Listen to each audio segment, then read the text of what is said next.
Dark Shadows, number 92, VTR 102166, Air 11166, take one.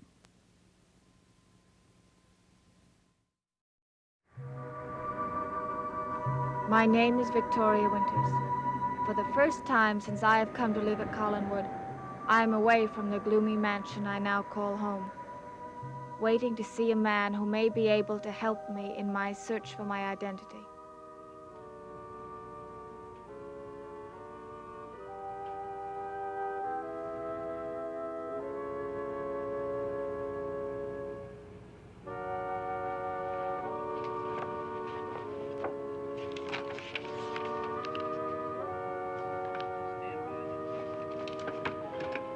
Miss Partridge, I'll see Miss Winters now.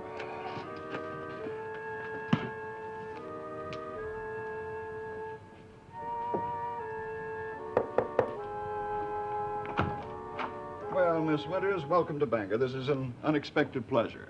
You know who I am? Of course. Well, then please tell me, who am I? You're Victoria Winters, the young lady Elizabeth Stoddard engaged to tutor her nephew, David. No, I mean, who am I really? Sit down, Miss Winters. I'm sorry if I gave you a false impression. I know who you are now, but as to your past, I'm afraid I know as little about it as you do.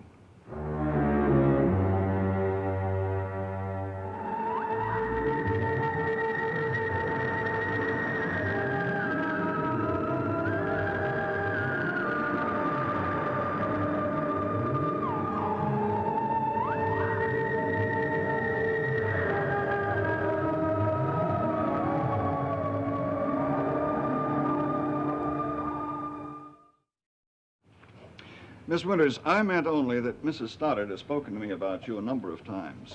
She's very fond of me. Well, I'm pleased to hear that.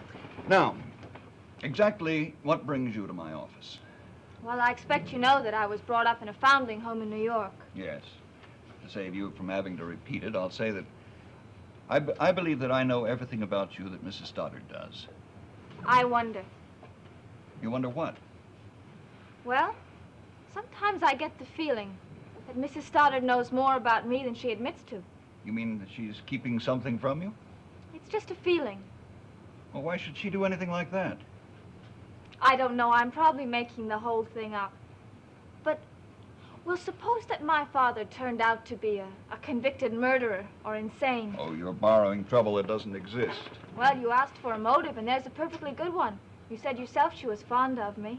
Well, it's true that I know that she wouldn't willingly see you hurt, Miss Winters, but on the other hand, I don't think she'd willingly keep information from you.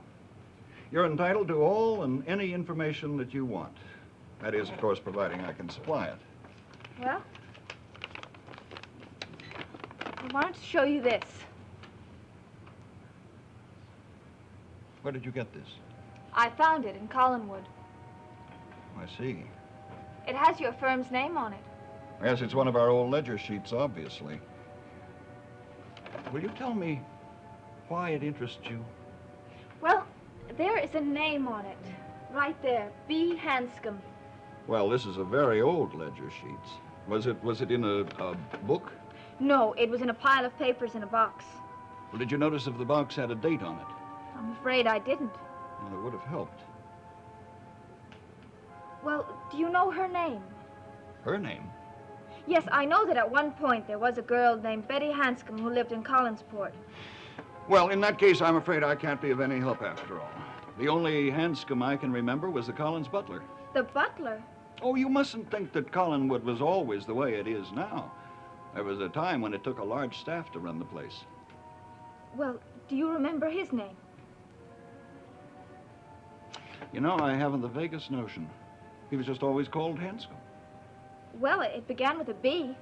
Yeah, so I see, but I don't think I can remember. Bert, Ben, Brad. No, it's no use. Well, what is that list of names with the amounts of money opposite? Well, it seems to be an old monthly wage list of the employees at Collinwood. Were there that many? Oh, there was a large staff. But still. Well, 2 chauffeurs, 3 cooks, upstairs maid, butler, housekeeper, gardeners, handyman. And on special occasions, they would bring in a dozen extra to help. This must have been one of those times. It's hard to believe that there was ever any real gaiety at Collinwood. Oh, believe me, there was. Even after Elizabeth married Paul Stott. And it all stopped when he disappeared. Yes, I believe it was about that time. And that's when the servants were discharged. Approximately. I told you that's an old sheet. 18 years old? Well, it could have been much more than that. 20, 25 years, even more. In those days, when an employee had a job at Collinwood, it was a job for life. Well, apparently not, seeing as they were all discharged. Oh, I meant before then. Do you think any of the others on that list might know about B. Hanscom? Possibly. But before you get your hopes up, I think I should tell you that I believe all of them left Collinsport. All of them? To the best of my knowledge. Well, do you know where any of them went? No. There's no reason to keep in touch. Do you think your partner might know? My partner? Yes, the other half of Garner and Garner. Oh, I rather doubt it. Could I ask him anyway? Frank, would you step into my office a minute? Right away.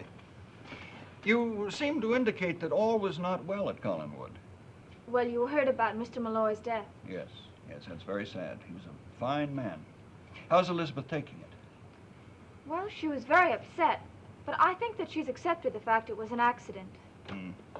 Oh, Frank.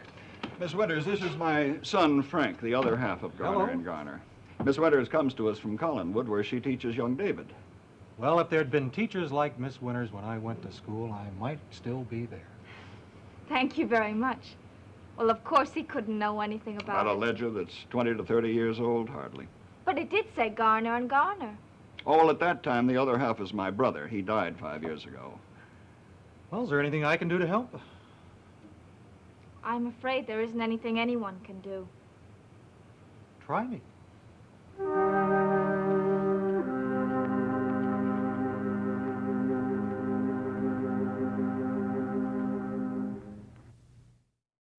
Miss Winters came to Bangor on a wild goose chase, Frank. How do you mean, Dad? Does he know about me? No, I don't believe he does. Well, it's a very long story, Mr. Garner. My father's Mr. Garner. My name's Frank. Frank. And I don't have anything in particular to do for the next 24 hours. Well, unfortunately, I do. I've got to be in court. How long do you expect to be in Bangor, Miss Winters? Well, there doesn't seem to be much more point in my staying here, so I thought I'd go back tonight. Well, then, in case I don't see you again, let me tell you what a great pleasure it's been to meet you. I can report to Mrs. Stoddard that she was most fortunate in the selection of a tutor for her nephew. Thank you very much. Oh, Frank, if you leave the office, tell Miss Partridge where I can reach you.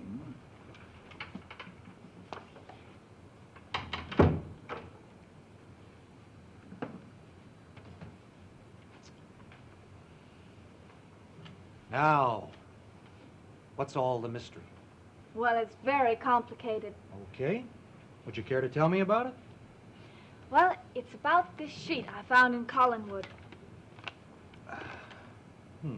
Well, I see the firm's name is on it, but, excuse me. Doesn't mean a thing to me, nothing at all. Well, it was made out a little bit before your time. What did Dad say about it? He said it was a monthly wage list from Collinwood when they had a lot of servants. You're not kidding. It looks like the Christmas list for the Waldorf Astoria. Well, it was a long time ago. Since then, all the servants were dismissed, and most of the rooms were closed off. Now there's only one caretaker to do the heavy work. That's all. I don't get it. Neither do I. Does Dad know all this? Yes, but that's not why I came here. Okay, tell me. Well, I'm trying to find out who I am. You see, when I was a baby, I was left on the steps of a foundling home. And I grew up there, always hoping to find out who my parents were. I see. Well, a short while ago, I came across the name B. Hanscom. And I felt that I had some connection with it. And then, it popped up here on this list. You asked Dad about it? Yes, he said it was the Collins butler. Anything more? No, he didn't know his first name or where he is now. Well, this is a monthly wage list, so it shouldn't be too tough. After all, there are still only 12 months in a year, aren't there? I mean, even if we have to cover, say, 20 years, that's still only, what, 240 lists? We go through the files. And you think there might be a record of this?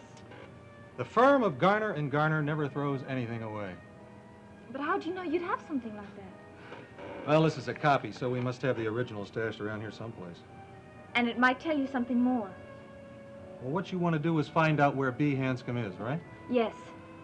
All right, all I have to do is look at the last list with his name on it and see if there's an address where that last check was sent. Simple? Well, you certainly make it sound simple. Look, where are you staying? At the hotel? Yes. Okay, look, why don't you go back there and rest up? Looking through the files of Garner and Garner's a dusty job. I'll let you know the minute I find anything. And if you don't find anything? I'd like to let you know anyway, if I may. I'd appreciate that. I'd appreciate the opportunity.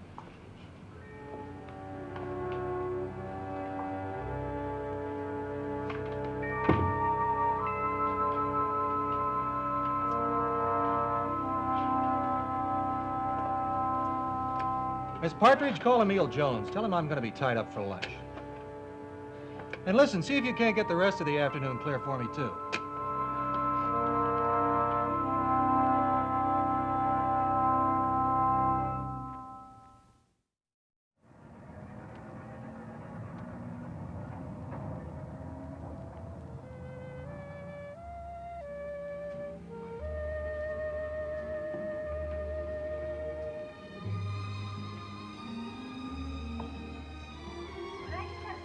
Of course.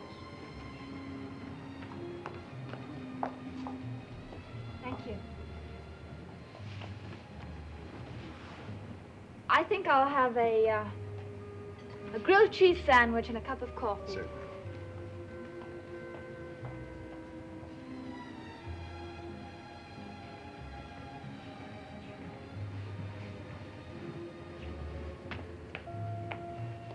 May I join you? Well, you seem to have made up your mind to do it already. How can I stop you? Well, you could say no, and I could slink away properly chastised. Sit down.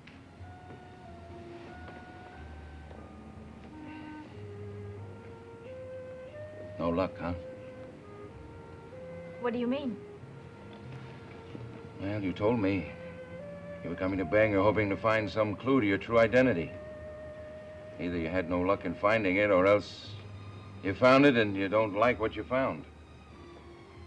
How can you tell? By looking into your eyes. Your eyes are a dead giveaway. One look and you know everything there is to know about you. I wish that were true. Sometimes I think there's a conspiracy against me ever finding out who I am. How can that be, Vicky? Surely you don't suspect the Collins family of keeping anything from you. Well, I didn't until today. What happened today? Can I trust you? Why not? I trust me. And I'm a pretty tough guy to convince. Well, you were making all sorts of threats on our drive up here. Yeah, I guess it might have sounded like a threat. I didn't mean it to. Well, what did you mean it to sound like? A warning. A warning about what? Well, if I tell you that, then it's going to sound like a threat again. What is it you want it to sound like? A friendly warning. Why? Well, because I'd like to think we're friends. Burke, I don't pretend to understand you for a minute. Good. That makes us even. Don't you understand yourself? No. Well, that isn't what I meant. I understand myself very well. The person I don't understand is you. I don't see why it's so difficult to understand me. Well, you came up to Bangor on the flimsiest excuse in the world, and obviously it didn't work out. Isn't that right? Yes, that's right. And you still can't bring yourself to believe that the Collins family has anything to do with it, with your disappointment. Well, why should they? And I think it You came up here hoping to find some relationship between the unknown Victoria Winters and the Collins family. No, that's not true. Well, when eventually you do find out who you are, and I'm convinced that you will, I'm sure you'll find out that you belong to people a lot more and finer than the Collins family could ever hope to be. Now, why do you say that? Because you're a finer person than anyone in that family. I suppose I should thank you for that. No. No, you shouldn't. Because it's true. Thank you. Do you want to order, sir? Yes, I'll have a double... No, I'll have the same thing. Well, I was going to order a drink. A double one. Well, don't let me stop you. Well, I thought I might drive back to Collinsport tonight. Can I give you a lift? Oh, you're very kind. No, not at all. Not any more than I would be to a little stray kitten.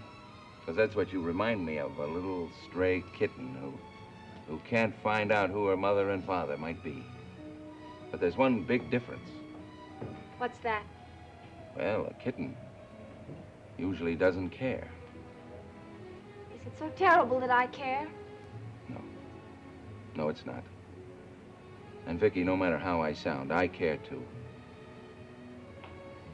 I'll be very happy to have you drive me back to Collinsport. Good. I've got a little business to tend to.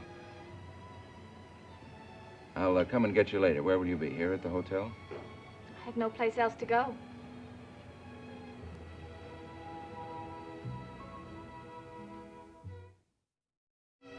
Well, I think I'll be finished with my business about 5 or 6. Will you be ready by then? As far as I'm concerned, I'm ready to leave right now. I'm sorry, Vicky, that your trip wasn't successful. I should be used to it by now. Hello, Vicky. Am I interrupting? Not at all. Mr. Devlin, Mr. Garner. Garner? Frank Garner. Garner and Garner, lawyers. Legal and accounting, Mr. Devlin. Must be your father that I know. Mm-hmm. Richard Garner. Yes, he's the one. Well, it's good to meet you. Pleasure. Look, I'm sorry. No, if I don't interrupted worry. I anything. was just leaving. I was just telling Vicky I have some business to take care of. I was just going when you came up. See you later. Thank you. My pleasure. I'll be seeing you again, too.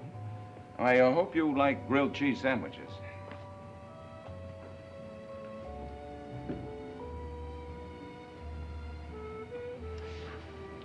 Devlin. Now, where have I heard that name? He's Burke Devlin from Collinsport. Oh, yes.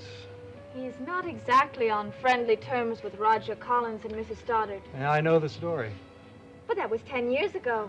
Well, I wasn't personally involved. I didn't mean that. But Dad was the attorney for Roger Collins in that manslaughter case, and he's told me about it. Did he tell you that Burke insists that he was innocent? They always do. Sometimes it helps with the parole board. How long did he serve, you know? 5 years. And that was 10 years ago. He must have done very well since then. Well, from what I hear, he's made a fortune. Good for him. Do you mean that? Of course. I've always envied people like that. Oh, you know me. I had it handed to me. Born with a silver spoon in my mouth, all that kind of thing. It doesn't show. Doesn't, huh? I think that statement has made me happier than any I've heard since I passed the bar exam. Your sandwich, sir? Huh? Oh, thank you. I'm going to eat this sandwich in honor of my new acquaintance with Miss Victoria Winters. You didn't find out anything about B. Hanscom, did you? Look, don't let it worry you. We have cases of files in our warehouse, and I'm going to look through them the first chance I get. But you didn't find anything. No, not yet. Look, believe me, Vicky. I'm going to dig until I come up with some sort of answer. I'm going to do everything in the world I can to help you. Hello, Roger. Garner here. May I speak to Elizabeth, please?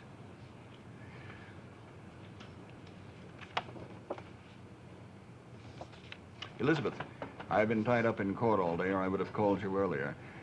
I think you ought to know that Victoria Winters paid me a visit this morning and asked a lot of questions. Well, she was in Bangor and called for an appointment. I couldn't very well refuse, could I? No, Elizabeth. No, you're not to worry. Everything is completely under control. You just leave everything to me. I'll let you know.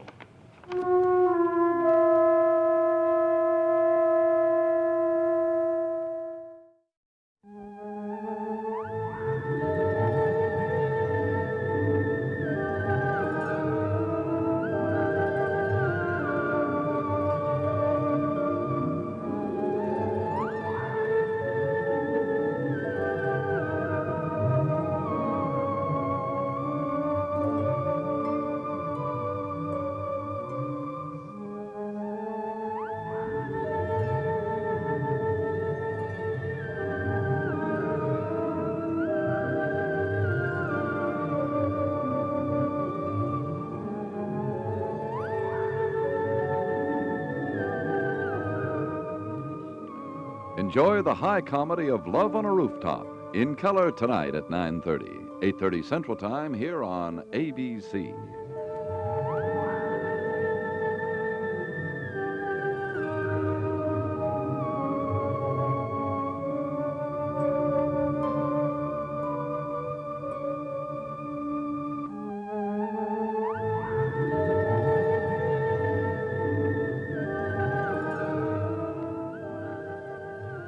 Dark Shadows is a Dan Curtis production.